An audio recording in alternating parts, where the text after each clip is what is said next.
আজকের লেকচারে আমরা দেখবো সেকেন্ডারি ইন্ডেক্সিং। এটা আমাদের পার্ট নাম্বার 10 আমাদের ফাইল স্ট্রাকচারের। লাস্ট লেকচারে আমরা ক্লাস্টার ইন্ডেক্সিং কনসেপ্টটা এবং তার আগের লেকচারে আমাদের প্রাইমারি ইন্ডেক্সিং কনসেপ্টটা কিন্তু আমরা ক্লিয়ার করে নিয়েছি অলরেডি। এই লেকচারে আমরা সেকেন্ডারি ইন্ডেক্সিং কনসেপ্টটা ক্লিয়ার করব উইথ দ্য নিউমেরিক্যাল আমরা সলভ করব, যেরকম আমাদের এক্সামিনেশন বা গেট নেটের কনসেপ্টে যেরকম নিউমেরিক্যালস দেয়, তো সেই রকম রেসপেক্টে আমরা সলভ করে কিন্তু আমরা এটার আইডিয়াটা কিন্তু ক্লিয়ার করব। তো ফার্স্ট কথা যে ফার্স্ট যে কিছু পয়েন্টস আমি same as a cluster indexing same as a primary indexing কিছু পয়েন্টস আমি রেখেছিলাম, যেহেতু এখানেও কিছু ইম্পর্টেন্ট পয়েন্টস আমি এখানে রেখেছি, যেগুলোর ভিত্তিতে তোমরা কিন্তু অ্যাজ এ অ্যান্সার তোমরা আরামসে এর ব্যাপারে লিখতে পারো এবং তোমাদের কনসেপ্টটাও কিন্তু ক্লিয়ারলি তোমরা এখান থেকে গ্রিপ আপ করতে পারো। তো ফার্স্ট পয়েন্টে কি লিখছি, the most common scenario, suppose that we have already have a primary indexing on a primary key, but there is a frequent query on some other attribute, so we may decide to have one or more index file with some other attributes. মানে এটা mainly secondary ইন্ডেক্সিংটা কেন লাগে, তা একটা hypothetical প্রথমে একটা কথাটা লিখেছি যে একটা সিনারিওসকে আমি অ্যানালিসিস করি যেখানে আমাদের অলরেডি ফাইলটা কোনোভাবে প্রাইমারি ইন্ডেক্সিং করা আছে প্রাইমারি কি এর উপরে, কিন্তু সবসময় তো এরকম কোনো কথা নেই। যেরকম আমরা সিম্পল কথা বললাম, যদি স্টুডেন্ট টেবিল থাকে তো সেখানে তো এরকম কখনো প্রশ্ন নেই যেখানে সবসময় স্টুডেন্টের যে রোল নাম্বারের এগেনস্টেই সবসময় কোয়ারি দেবে। হতেই তো পারে মার্কসের এগেনস্টে কোনো কোয়ারি হতে পারে, নেমের এগেনস্টে কোনো কোয়ারি হতে পারে, অ্যাড্রেসের এগেনস্টে কোনো কোয়ারি হতে পারে।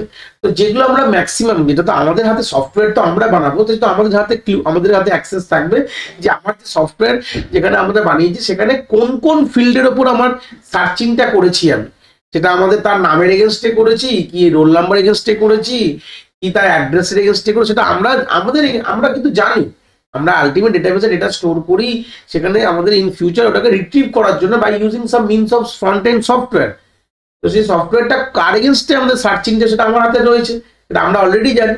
তো যেগুলো যদি কখনো হয় যেটা সাম আদার অ্যাট্রিবিউটস, সেটা এগেনস্টে যদি কোনো ফ্রিকুয়েন্ট কোয়ারি হয়, তখন কিন্তু আমরা আরেকটা ইন্ডেক্স ফাইল কিন্তু আমরা সেই অ্যাট্রিবিউটের এগেনস্টে বানাতে পারি। তো আমি জাস্ট একটা সিনারিও বললাম, আমি আগেও বলেছিলাম যে একটা অরিজিনাল ডেটাবেস ফাইলে এরকম হতে পারে যে একটা ইন্ডেক্স ফাইল হবে, কোনোদিন কোনো মাথার দিব্যি নেই। আমরা মাল্টিপল ইন্ডেক্স ফাইল বানাতে পারি মাল্টিপল অ্যাট্রিবিউটস এর উপর। ধরুন একটা বানালাম প্রাইমারি কির উপর বানালাম, একটা বানালাম আমরা তার নেমের উপর বানালাম, মার্কসের উপর বানালাম, যার এগেনস্টে কোয়ারি হয় তার এগেনস্টে আমরা একটা ইন্ডেক্স ফাইল বানিয়ে রাখি। Multiple index file can be possible from one database file. মানে একটা ডেটাবেস ফাইলের অনেকগুলো মাল্টিপল ইন্ডেক্স ফাইল কিন্তু হতে পারে, সে এক একটা প্রাইমারি হতে পারে, কোনোটা ক্লাস্টার হতে পারে, কোনোটা সেকেন্ডারি হতে পারে, অনেক রকম হতে পারে, না আমার ব্যাপার নেই। তো মেন সেকেন্ডারি ফাইল একটা প্রথমে একটা সিনারিও দেখালাম, এটা খুব একটা ইম্পর্টেন্ট না হলো, কিন্তু বললাম যেটা আমাদের মাল্টিপল ইন্ডেক্সিং, আমরা মাল্টিপল মানে একটা ফাইলের মাল্টি লেভেল ইন্ডেক্সিং কিন্তু করা যেতে পারে অন মাল্টিপল অ্যাট্রিবিউটস। একই অ্যাট্রিবিউটস এর কিন্তু উপরে দুবার হতে পারে না, অন মাল্টিপল অ্যাট্রিবিউটস এর এগেইনস্টে কিন্তু মাল্টিপল ইন্ডেক্স ফাইল জেনারেট করা যেতে পারে। সেকেন্ড পয়েন্ট বলছে the main file is unsorted. মানে প্রথম কথাই ভাবতে হবে যে আমরা সেকেন্ডারি ইন্ডেক্সিং কার উপরে করি যদি আমাদের মেইন ফাইল আনসর্টেড থাকে। মানে একদম ইম্পর্টেন্ট কথা, ফার্স্ট স্টার মার্ক কথা হচ্ছে এটা, যে আমাদের যদি মেইন ফাইল আনসর্টেড থাকে তাহলেই কিন্তু আমাদের সেকেন্ডারি ইন্ডেক্সিং কিন্তু পসিবল। তাহলে মেইন ফাইল যদি আনসর্টেড থাকে, তুমি সেকেন্ডারি ইন্ডেক্সিং থার্ড পয়েন্টে বলছে তুমি কি এর উপর করো কি নন কির উপরে করো কোনো যায় আসে না, ঠিক আছে? তুমি কি অ্যাট্রিবিউটের উপরে করো কি নন কি অ্যাট্রিবিউটের উপরে করো, it's doesn't matter at all. কারণ কি আমাদের ইন্ডেক্স ফাইল তো আনসর্টেড থাকলে আমাদের কি করলাম না কি করলাম তো কোনো যায় আসছে না। থার্ড ফোর্থ পয়েন্ট খুব ইম্পর্টেন্ট পয়েন্টে চলে আসলো, যে number of entries of index file is same as the number of entries in the main file. স্বাভাবিক কথা, আমাদের ইন্ডেক্স ফাইলের মধ্যে যে না কতগুলো এন্ট্রি থাকবে, যতগুলো এন্ট্রি আমাদের মেইন ফাইলের, মানে number of rose in main file must be equal to the number of rows in the index file. Unsorted তো আমরা কখনোই বুঝতে পারবো না কার আগে কে আছে কার পরে কে আছে। তো সেই সূত্রে ইন্ডেক্স ফাইলে যতগুলো রো থাকবে মাস্ট বি ইকুয়াল টু, বা অপোজিট করে বলি আমি, মেন ফাইলে যতগুলো রো থাকবে must be equal to number of rows in index file. মানে যতগুলো রো আমার মেন ফাইলে থাকবে ততগুলো রো আমাদের ইন্ডেক্স ফাইলেও থাকবে।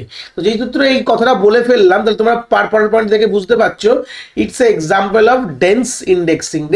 তাই বলে, তাই না? যে আমাদের যতগুলো এন্ট্রি থাকবে মেন ফাইলে ততগুলো এন্ট্রি যদি ইন্ডেক্স ফাইলেও থাকে সেটাকে বলা হয় ডেন্স ইন্ডেক্সিং এর গল্প কিন্তু চলে আসে। 6 নম্বর পয়েন্টে আছে number of entries in index file is equal two number of entries in main file. গত এই দুটো পয়েন্ট আমাদের ওয়ান কাইন্ড অফ রিপিটেড হয়ে গেছে, বাট ফর্মুলা বেসিস লিখেছি, দেখলে বুঝতে পারছো ফর্মুলা বেস করে লেখা আছে, বাট ব্যাপারটা কিন্তু একই পয়েন্ট দুবার আমি এখানে রেখেছি। লাস্ট পয়েন্টটা বলছি যে ব্লক অ্যাক্সেস টাইম কি লাগে, মানে অবভিয়াসলি ইন্ডেক্স ফাইল, এটা বুঝতে পারছো। এটা কিন্তু খুব ইম্পর্টেন্ট কথা যে নাম্বার অফ ব্লক অ্যাক্সেস, যেহেতু অবভিয়াসলি ইন্ডেক্স ফাইল, আমরা এইটুকু কথা মাথায় রাখো, আমাদের মেন ফাইল আনসর্টেড, এই যে মেন ফাইলটা আছে এটা কিন্তু আমাদের আনসর্টেড, কিন্তু ইন্ডেক্স ফাইল যখন তৈরি হবে, সেকেন্ডারি ইন্ডেক্স ফাইল বলতে পারো, ইন্ডেক্স ফাইল যদি আমরা এস লিখে দিই সেটা কিন্তু সর্টেড হতে হবে। ইন্ডেক্স ফাইল সবসময় সর্টেড হবে, যে তুমি যে কোনো অ্যাট্রিবিউটের উপর করতে পারো, সেটা কি হতে পারে নন কি হতে পারে। সেকেন্ডারি ইন্ডেক্স ফাইল যখন বানাবে তখন যে number of block access time কিন্তু সেম থাকবে। Ceiling value of log base 2টা এখানে তলায় লিখে দিই, log base 2n, log base 2n plus 1, এটা মাথায় রাখবে। আমাদের কিন্তু index file always will be sorted, ঠিক আছে, এখানে কোনো বিকল্প নেই যে ইন্ডেক্স ফাইল কখনো আমাদের আনসর্টেড হয় না। তাহলে ইন্ডেক্স ফাইল বানানোর কোনো দরকারই নেই। আমি প্রথম থেকে বলি, যখন থেকে আমি basic introduction of index file আমি পড়িয়েছি, মানে পার্ট নাম্বার 5 থেকে, খুব ভুল না বললে এই সেম আমাদের প্লেলিস্টেই রয়েছে পার্ট নাম্বার 5, এই ফাইল স্ট্রাকচার প্লেলিস্টে। তো সেখানে আমরা মোটামুটি বারবার একটা জিনিস দেখে গেছি যে ইন্ডেক্স ফাইলকে সর্ট হতেই হবে, তা না হলে কিন্তু আমাদের কোনো লাভ হবে না, ঠিক আছে। একটা ছবি দেখে জিনিসটাকে আরেকটু গ্রিপ আপ করবো। ছবিটা দেখতে পাচ্ছ তোমাদের যে আমাদের একটা ডেটাবেসটাকে ফাইলগুলো অলরেডি ব্লকসে আমি ভাগ করে রেখেছি, ব্লক 1, ব্লক 2, ব্লক 3 দেখতে পাচ্ছ তোমরা স্ক্রিনে, ব্লক 3 ব্লক n অব্দি আছে। তো আমাদের যে ফাইলটা আনসর্টেড, মানে আমি প্রাইমারি কি রেসপেক্টেই যদি ভাবি, আমাদের এমপ্লয় আইডি রেসপেক্টে, যেটা প্রাইমারি কি হতে পারে কি নন প্রাইম যাই হোক না কেন, ফাইলটা আনসর্টেড ফাইল, ঠিক আছে, সর্টেড ফাইল না। তো দেখতে পাচ্ছ আমাদের প্রত্যেকটি এন্ট্রিজ রেসপেক্টে আমি কিন্তু মানে রেখেছি ইন্ডেক্স ফাইলে। তার আমি ধরুন আমি এমপ্লয় আইডির এগেনস্টে আমি যদি এই অ্যাট্রিবিউটটাকে নিয়ে ইন্ডেক্স ফাইল তৈরি করি, কারণ এটা হতে পারে অনেক সার্চ, হাইলি সার্চ অ্যাট্রিবিউট হচ্ছে এমপ্লয় আইডি, তা সেই শুধু তার এগেনস্টে ইন্ডেক্স ফাইল বানিয়েছি। তাহলে দেখো কিন্তু ইন্ডেক্স ফাইল কিন্তু বাই ডিফল্ট সর্টেড, কিন্তু দেখো দেখলে বুঝতে পারবে মেন ফাইল আনসর্টেড হলে কি হয়, ইন্ডেক্স ফাইল সর্টেড আছে। দেখো 1 2 3 এইভাবে তোমার 22খানা রেকর্ড ছিল, 22টা রেকর্ড কিন্তু এখানে কোনোভাবে রয়েছে। আর আমরা প্রত্যেকটা জায়গায় কি রেখেছি, তার যে বেস অ্যাড্রেসটা কার রেখেছি, 1টা কোন ব্লকে আছে তার বেস অ্যাড্রেস রেখেছি। দেখো 1টা দেখো এই ব্লক 2তে আছে, এখানে B2 লিখবো, ঠিক আছে। 2টা আমাদের দেখো ব্লক 1-এ, তাহলে ব্লক 1-এর বেস অ্যাড্রেস, 5টা ব্লক 1-এ, তাহলে ব্লক 1-এর বেস অ্যাড্রেস, 6টা আমাদের ব্লক 2, তাহলে এটা হচ্ছে এইভাবে কিন্তু আমাদের এন্ট্রিজ গুলো থাকবে আমাদের বেস অ্যাড্রেস। একটা কথা এখান থেকে খুব ইম্পর্টেন্ট বলে দিই, আমরা কেন আনসর্টেড ফাইল তো সবই রাখতে হবে, এটুকু বুঝতেই পারছো যে 1টা যেই ব্লকে আছে তার 2টা কি তার সেই ব্লকে থাকবে কি তার পরে থাকবে কি তার আগে থাকবে কেউ জানে না, তাই না। সেই ক্ষেত্রে সবগুলো এন্ট্রিজই কিন্তু আমাদের অ্যাকচুয়ালি রাখতে হয়। তো এই রকম কনসেপ্টেই কে বলা হয় হচ্ছে সেকেন্ডারি ইন্ডেক্স ফাইল বলতে পারো, যেখানে আমাদের মেন ফাইল হচ্ছে আমাদের আনসর্টেড থাকে, সেখান থেকে আমরা কি বানাই, ইন্ডেক্স ফাইল বানাই। ইন্ডেক্স ফাইলের মধ্যে যে অ্যাট্রিবিউটটাকে নিয়ে বানাও সেটা কি হতে পারে নন কি হতে পারে কোনো অসুবিধা নেই, যে কোনো অ্যাট্রিবিউটকে নিয়ে বানাতে পারো, বাট ইন্ডেক্স ফাইল কিন্তু বাই ডিফল্ট সর্টেড থাকবে। আর তার সাথে সাথে যে কোনো একটি অ্যাট্রিবিউটের সাথে কোনো একটি বেস পয়েন্টার থাকবে, বা আমাদের বলতে পারি আমাদের ব্লক পয়েন্টার বলতে পারো, সেটা কিনা আমাদের সেই ব্লককে আইডেন্টিফাই করবে। এই হচ্ছিল আমাদের ইন্ডেক্স ফাইলের থিওরিটিক্যাল অ্যাপ্রোচ। একটা নিউমেরিক্যাল মানে অঙ্ক সলভ করবো, করে আমাদের জিনিসটাকে আরো একটুখানি গ্রিপ আপ বা আরো আমাদের জিনিসটাকে রক্ত করে নেবো। তো স্ক্রিনে তোমরা অঙ্কটা দেখতে পাচ্ছ, এটা আমরা সেম অঙ্কটা আমরা সলভ করেছিলাম না প্রাইমারি ইন্ডেক্সিং এর সময়, কেন কি যাতে তোমাদের বোঝানো যায় যে প্রাইমারি ইন্ডেক্সিং আর সেকেন্ডারি ইন্ডেক্সিং সেম অঙ্কটা, বাট এখানে গল্পটা রেখেছি আমরা এই যে ফাইলটা, এখানে জাস্ট চেঞ্জ আমি একই অঙ্ক রেখে দিয়েছি, চিন্তার বিষয় নেই। এখানে আমরা জাস্ট এখানে দেখতে পাচ্ছ তোমরা জাস্ট সেকেন্ডারি ইন্ডেক্সিং আমরা চেঞ্জ করে দিয়েছি, ঠিক আছে। কি বললাম, সেকেন্ডারি ইন্ডেক্সিং, আর এখানে we have an ordered file, আর অর্ডার্ড নেই কোনোভাবে, এটা আনঅর্ডার্ড হয়ে গেছে। জাস্ট এখানে ইউএনটা অ্যাড করে দিচ্ছি, আনঅর্ডার্ড ফাইল হয়ে গেছে, অর্ডার কোনোভাবে নেই। কিন্তু অবভিয়াসলি সেকেন্ডারি ফাইল আমরা ইন্ডেক্সিং কার উপরে করতে পারি, আনঅর্ডার্ডের এগেনস্টে করতে পারি। সেম যা যা আমরা ওখানে দেখেছিলাম যে আমাদের মেন অরিজিনাল ফাইলে আমাদের 30,000 রেকর্ডস ছিল, আমাদের এক একটা রেকর্ডের লেন্থ ছিল মেন ফাইলে 100 বাইটস করে, ঠিক আছে। আর আমাদের ব্লক সাইজ ছিল 1024 বাইটস, সব সেম আছে। আর আমরা যে সেকেন্ডারি ইন্ডেক্স ফাইল তৈরি করেছি, যেটাই যার উপর দিয়ে তৈরি করেছি, এখানে এটা ধরে নাও যে অ্যাট্রিবিউটটার উপর, এখানে অর্ডার্ড কি ফিল্ড বললে হবে না, মানে আমাদের attribute field বলতে হবে। Suppose that attribute key of the file is 9 byte, যেই কির এগেইনস্ট আমি ইন্ডেক্সিং করেছি, আর the block pointer is of 6 bytes, ঠিক আছে। তাহলে হিসাব মতন দুটো যোগ করলে আমাদের এক একটা রো, মানে আমাদের ইন্ডেক্স ফাইলের মধ্যে একটা রো এর সাইজ 15 বাইটস, যা ছিল সব আছে। কিন্তু আমরা জাস্ট কি করে দিয়েছি, ফাইলটা ডেটাবেস ফাইলটা এখন আনসর্টেড হয়ে গেছে, ঠিক আছে, আনঅর্ডার্ড ফাইল বলতে পারো বা আনসর্টেড ফাইল বলতে পারো, যে কোনো অ্যাট্রিবিউটকে নিয়ে আমি ইন্ডেক্স ফাইল তৈরি করেছি, সেকেন্ডারি ইন্ডেক্স ফাইল, সেটা যাই হোক না কেন দেখার দরকার নেই। তাহলে এইটুকু তো বোঝাই যায় যে সেকেন্ডারি ইন্ডেক্স ফাইলে আমার 30,000 খানা রোই হবে, কারণ কি আমাদের যে মেন ফাইলে যদি 30,000 খানা রো হয়, তো সেকেন্ডারি ইন্ডেক্স ফাইলেও কিন্তু আমার 30,000টা রো হবে। এটা কিন্তু আমাদের বেসিক, আমাদের সেকেন্ডারি ইন্ডেক্সিং যে বেসিক থিওরিটিক্যাল অ্যাপ্রোচ থেকে, মানে থিওরিটিক্যাল আইডিয়া থেকে আমরা বুঝতে পারবো, কারণ কি অবভিয়াসলি এটা আগেই বলে দিয়েছি। ঠিক আছে, এবার তাহলে সেই সূত্রে আমাদের মেন ফাইলের তো আমরা সার্চিং টাইমটা মোটামুটি আমরা প্রাইমারি ইন্ডেক্সিং যারা ভিডিও দেখে এসছো, এই নিউমেরিক্যালটা তোমরা করেছো, তাও আমি আরেকবার করবো তোমাদের জন্য, যারা নতুন, যারা ফার্স্ট টাইম দেখছো এটা, এখান থেকে ক্লিয়ার হবে। তো অলরেডি ওখান থেকে দেখেছিলাম যে মেন ফাইলে কিন্তু কনস্ট্যান্ট টাইমিংটা সেম থাকবে, কেন আমাদের যেহেতু এখানে গল্পটা কি হয়ে যাবে ভালো করে ভাবতে হবে, মেন ফাইলটা যেহেতু আনসর্টেড ফাইল, তাহলে সার্চিং টাইম কিন্তু অনেকটা বেড়ে যাবে। বাদ বাকি block factors, number of blocks, এগুলো সব সেম মোটামুটি একই থাকবে, আমরা ফের বার করবো, কিন্তু সার্চিং টাইম অনেকটা কিন্তু বেড়ে যাবে হচ্ছে আমাদের, যদি এটা ফাইলটা আনসর্টেড হয়, নাম্বার অফ ব্লক অ্যাক্সেস অনেক বেড়ে যাবে। কিন্তু রাদার দেন সেটা যদি তার উপরেও যদি আমরা সেকেন্ডারি ইন্ডেক্সিং করি, আনসর্টেড ফাইলের উপর সেকেন্ডারি ইন্ডেক্সিং, মানে সেকেন্ডারি ইন্ডেক্সিং হয় হচ্ছে আনসর্টেড ফাইলের উপর, তো তাহলে যদি ইন্ডেক্সিং করি সেই ফাইলটা, তাহলে কিন্তু অনেকটা হলেও কিন্তু আমরা কমাতে পারবো, সেটাই আমরা দেখবো এখন এই এক্সাম্পল। তাহলে একটা করে বার করতে থাকি যে আমাদের ফার্স্ট হচ্ছে আমাদের ব্লক ফ্যাক্টরস কি হবে। ব্লক ফ্যাক্টরস এর ফর্মুলা আমরা অলরেডি জানি যে সিলিং ভ্যালু নেবো, ফ্লোর ভ্যালু নেবো, এটা হচ্ছে আমাদের ব্লক সাইজ ডিভাইডেড বাই হচ্ছে আমাদের সিঙ্গেল রো সাইজ। তাহলে সিলিং ভ্যালু এই ফ্লোর ভ্যালু নিলে কি হবে, তাহলে ব্লক সাইজ কত দেওয়া আছে 1024 ডিভাইডেড বাই এক একটা রো ডেটাবেস, আমি এখন ডেটাবেস ফাইলের এগেইনস্টে ক্যালকুলেশন করছি, তারপর আমরা ইন্ডেক্স ফাইল দেখবো। তাহলে এখানে 100 বলেছে, একটা রো হচ্ছে 100, তাহলে এখানে আমরা যদি সিল ভ্যালু নিই এটা 10.24 হবে, 10.2 এর সিল না, ফ্লোর ভ্যালু, বারবার সিল বলছি, এটা যে 10 হয়ে যাবে, মানে ফ্লোর ভ্যালু কিন্তু আমরা নিচ্ছি। ব্লক ফ্যাক্টর কেন ফ্লোর ভ্যালু নিতে, কারণ এটা আনস্প্যান, দেখো ফিক্স ফাইল সাইজ বলেছে, এটা আনস্প্যান মানে গল্পটা অলরেডি আমরা জানি, ধরে নিচ্ছি, কেন কি আমরা অলরেডি গুলো পার্ট 2 পার্ট 3 তে এগুলো ক্লিয়ার করে নিয়েছি। ঠিক আছে, প্লাস আমরা প্রাইমারি ইন্ডেক্সিং এর সেম অঙ্গ করেছি, তাহলে আমি ধরে নেবো যে আনস্প্যান কনসেপ্ট তোমরা জানো।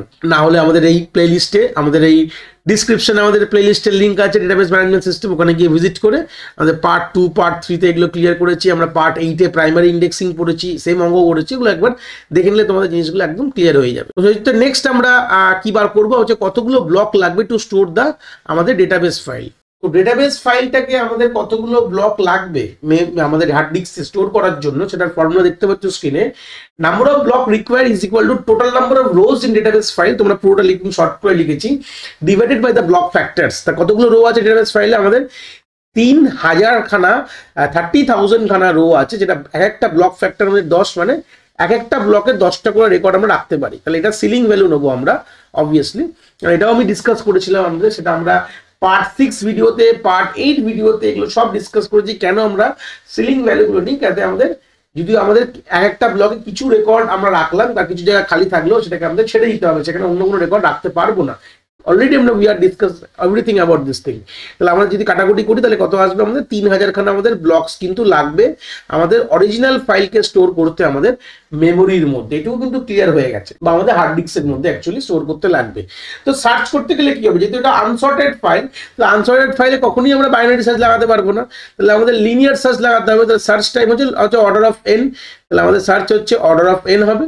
ঠিক আছে, তাহলে আমাদের কি হবে, অর্ডার অফ আমাদের তাহলে ভাবতে পারো 3000 খানা ব্লক, মানে ওয়ার্স্ট সিনারিওতে মানে 3000 খানা ব্লককে অ্যাক্সেস করতে হবে to find a single search record. তাহলে ভাবতে পারছো কতটা চাপের বিষয় হয়ে গেল, 3000 খানা ব্লককে অ্যাক্সেস করলে কি আমাদের কিন্তু ফাইনালি আমরা পাবো, তাহলে এটা খুবই আনডিফিকাল্ট ব্যাপার। এবারও চলে আসলে হচ্ছে আমাদের ইন্ডেক্সিং গল্প, সেম আমরা এটা ইন্ডেক্সিং করবো। এই পাশে আমরা সেম কি করবো, ইন্ডেক্স ফাইলে আমরা ব্লক ফ্যাক্টর, আমি বিএফ লিখে দিলাম, ব্লক ফ্যাক্টর বার করবো, same block size by single record size. তা ব্লক সাইজটা সেম থাকবে, এটা তো আর সবার জন্য ভ্যারি হয় না, এটা ফিক্স থাকে সবার জন্য। আর এখানে নামবো, এবারে দেখো সিঙ্গেল রেকর্ড সাইজ, মানে ইন্ডেক্স ফাইলে একটা রেকর্ডের সাইজ 15 বাইট করে, তাহলে এখান থেকে করলে কি হবে, আমাদের সিম্পল যদি করে দেখো, আমাদের 68 পয়েন্ট সামথিং, এগুলো অলরেডি আমরা এই বেসিক জিনিসগুলো কিন্তু করে ফেলেছিলাম। আমরা প্রাইমারি ইন্ডেক্সিংও সেম করেছিলাম, এগুলো আমরা সিলিং ভ্যালু নেবো, এই ফ্লোর ভ্যালু নেবো। ফ্লোর ভ্যালু নিলে 68.26 হয়, এর ফ্লোর ভ্যালু নিলে আমরা পাবো হচ্ছে 68 হয়ে গেল, এটা হচ্ছে বেসিক। আর তার সাথে সাথে আমরা নাম্বার অফ ব্লক রিকোয়ার্স, এখানেই চেঞ্জটা হবে, নাম্বার অফ ব্লক রিকোয়ার্স কিন্তু এখানে আগের বার আমাদের প্রাইমারি ইন্ডেক্সিং একটু কমে গেছিলো, কিন্তু এখানে তো বুঝতেই পারছো এখানে যেহেতু আমাদের সেই সেম ইন্ডেক্স ফাইলে 30,000 গানাই আমাদের ইয়ে আছে, মানে আমাদের রোজ আছে, কিন্তু আমাদের যেহেতু এক একটা ব্লকে অনেকগুলো করে রো এটে গেল, কিন্তু সাইজটা ছোটো হয়ে গেল না, রোয়ের সাইজ ছোটো হয়ে গেছে। তো একটা ব্লকে আগে ছিল 10টা করে থাকতো নর্মাল ফাইলের একটা ব্লকে 10টা করে রো থাকতো, এখন 68টা রো হয়ে গেছে। তো সেই সূত্রে আমাদের অ্যাপ্রক্সিমেটলি 441 এরও কিন্তু আমরা সিলিং ভ্যালু নেবো, মানে ব্লক আমরা নষ্ট করব, একটুখানি কিছু করার নেই। তাহলে হিসাব মতো হবে 441 পয়েন্ট সামথিং হবে, 0.176 এরকম কিছু একটা আসবে। তো সেই সূত্রে এর যদি আমি সিলিং ভ্যালু নিই তাহলে 442 খানা আমাদের ব্লকে কমে গেল। দেখো ইন্ডেক্স ফাইল আমাদের কিন্তু 442 ব্লক, আর ইন্ডেক্স ফাইল সর্টেড, খুব ইম্পর্টেন্ট কথা। ডেটাবেস ফাইল আনসর্টেড হতে পারে, কিন্তু ইন্ডেক্স ফাইল তো সর্টেড। এখানেই মেন গল্প, ডেটাবেস ফাইল হবে আনসর্টেড হতে পারে, ইন্ডেক্স ফাইল সর্টেড। তাহলে আমি যদি করি লগ বেস টু মানে সার্চ বার করি লগ বেস টু 442, এমনি তো হবে। এর হচ্ছে সিলিং ভ্যালু +1, তাহলে কত অ্যান্সার হবে? লগ বেস টু 442 হচ্ছে 8.78 এরকম সামথিং কিছু একটা হবে। তার সিলিং ভ্যালু নিলে হচ্ছে আমাদের 9, 9 + 1 হচ্ছে 10। তাহলে জাস্ট ভাবো যদি আমরা আনসর্টেড ফাইল থাকতো তাহলে আমাদের সার্চ করতে আমাদের ওয়ার্স্ট সিনারিও 3000 ব্লক অ্যাক্সেস করতে হতো। কিন্তু তার যদি আমরা একটা ইন্ডেক্স ফাইল বানিয়ে দিই এটা কিনা সর্টেড, আর সেখানে 30,000টা রো আছে, তাতেও কিন্তু আমরা 10টা ব্লক সার্চ করে আমরা কিন্তু ফাইনাল অ্যাকচুয়ালি অ্যান্সার পেয়ে যাব। এখানেই হচ্ছে বিউটি চলে আসলো যে একটা সেকেন্ডারি ইন্ডেক্স ফাইল কতটা রিডাকশন করলো। মানে প্রাইমারি ইন্ডেক্স ফাইল দেখো আমরা অরিজিনালি সর্টেড ফাইলে, যদি তোমরা সেই লেকচারটা দেখে আসো, মানে লেকচার নাম্বার 8 বা পার্ট নাম্বার 8 বলতে পারো, যেখানে 12 থেকে 8 বা 7 কমিয়েছিল, খুব খারাপ না বললে। মানে অরিজিনাল যদি একটা ডেটাবেস ফাইল শর্ট থাকে তাহলে বাই ডিফল্ট ওখানে আমরা বাইনারি সার্চ লাগাবো, বাইনারি সার্চ লাগিয়ে 12টা ব্লক, মানে আমাদের অ্যাকচুয়ালি 3000 খানা ব্লক ছিল, সেখান থেকে আমরা সার্চ মানে লগ বেস টু 3000 করলে আমরা সামথিং অ্যারাউন্ড 11 পয়েন্ট সামথিং পাই, যেটা কিনা আমাদের 12 খানা ব্লক অ্যাক্সেস লাগে যদি সর্টেড থাকতো। আর তার উপরে যদি প্রাইমারি ইন্ডেক্সিং করি তাহলেও সেখানে খুব বেশি হলে আমাদের খুব ফ্যাক্টরস কিন্তু আমরা দেখিনি, তাতেও আমরা খুব বেশি হলে দেখেছিলাম যে 767 এরকম কিছু আসছিল, ঠিক আছে, 6-7 ব্লক অ্যাক্সেস। কিন্তু এখানে দেখো 3000 খানা ব্লক রয়েছে, 3000 খানা ব্লক রয়েছে, সেখান থেকে আমাদের ডাইরেক্টলি পড়ছে কোথায়? 10-এ। তাহলে একটা হিউজ চেঞ্জ পাচ্ছি আমরা। তো সেই সূত্রে আমরা কিন্তু একটা বেসিক আইডিয়া এখান থেকে গ্রো আপ করতে পারি যে আমাদের সেকেন্ডারি ইন্ডেক্সিং কিন্তু আমাদের অনেকটা টাইম রিডাকশন করে। যদি আমাদের ফাইল আনসর্টেডও থাকে সেখান থেকে দাঁড়িয়ে কিন্তু অনেকটা টাইম কিন্তু ব্লক অ্যাক্সেস কিন্তু অনেকটা সেকেন্ডারি ইন্ডেক্সিং কিন্তু আমাদের কমিয়ে দেয়। তো এই ছিল basic concept of secondary indexing এর। তার উইথ নিউমেরিক্যালস এক্সাম্পল থেকেও দেখলাম যে কিরকম ধরনের নিউমেরিক্যালস আসতে পারে। তো তার পুরো একটা জনর অফ আইডিয়াস কিন্তু এই লেকচার থেকে আমরা ক্লিয়ার করলাম। আশা করি তোমরা কনসেপ্টটা খুব ভালো মতন বুঝতে পেরেছো। যদি ভিডিওটা ভালো লেগে থাকে অবভিয়াসলি একটি লাইক করো, আর বন্ধু বান্ধবের সাথে শেয়ারও করো যাদের সত্যিই দরকার এরকম ভিডিওর। আর হ্যাঁ, অবভিয়াসলি চ্যানেলে নতুন হলে চ্যানেলটাকে সাবস্ক্রাইব করে দিও এবং বেল আইকনটিকেও প্রেস করে দিও, তাহলে এরকম নতুন নতুন ভিডিওর নোটিফিকেশন তোমরা সবার আগে পেয়ে যাবে। তোমাদের এক একটি লাইকে আমি অনেকটি মোটিভেশন পাই, আমি ফিউচারে এরকম ভিডিও আরো তোমাদের যেগুলো দরকার আমি অবভিয়াসলি নিয়ে আসার প্রচেষ্টা রাখি। তোমাদের যদি কোথাও কোনো ডাউটস হয় তাহলে ভিডিওর কমেন্ট সেকশনে অবভিয়াসলি আমাদের জানাতে পারো, আমি সেইগুলোর সমাধান অবভিয়াসলি করার চেষ্টা করব। তোমাদের যদি মনে হয় স্পেশাল কোনো টপিক আছে যেটা নিয়ে ভিডিও বানালে তোমাদের সুবিধা হবে, সেটাও তোমরা আমায় জানাতে পারো এই ভিডিওর কমেন্ট সেকশনে লিখে। অবভিয়াসলি চেষ্টা করব ফিউচারে সেই টপিকগুলোকে নিয়ে ভিডিও বানানোর কথা। সবাই ভালো থেকো, আর হ্যাঁ, আবার দেখা হচ্ছে নতুন একটি ভিডিওর সাথে।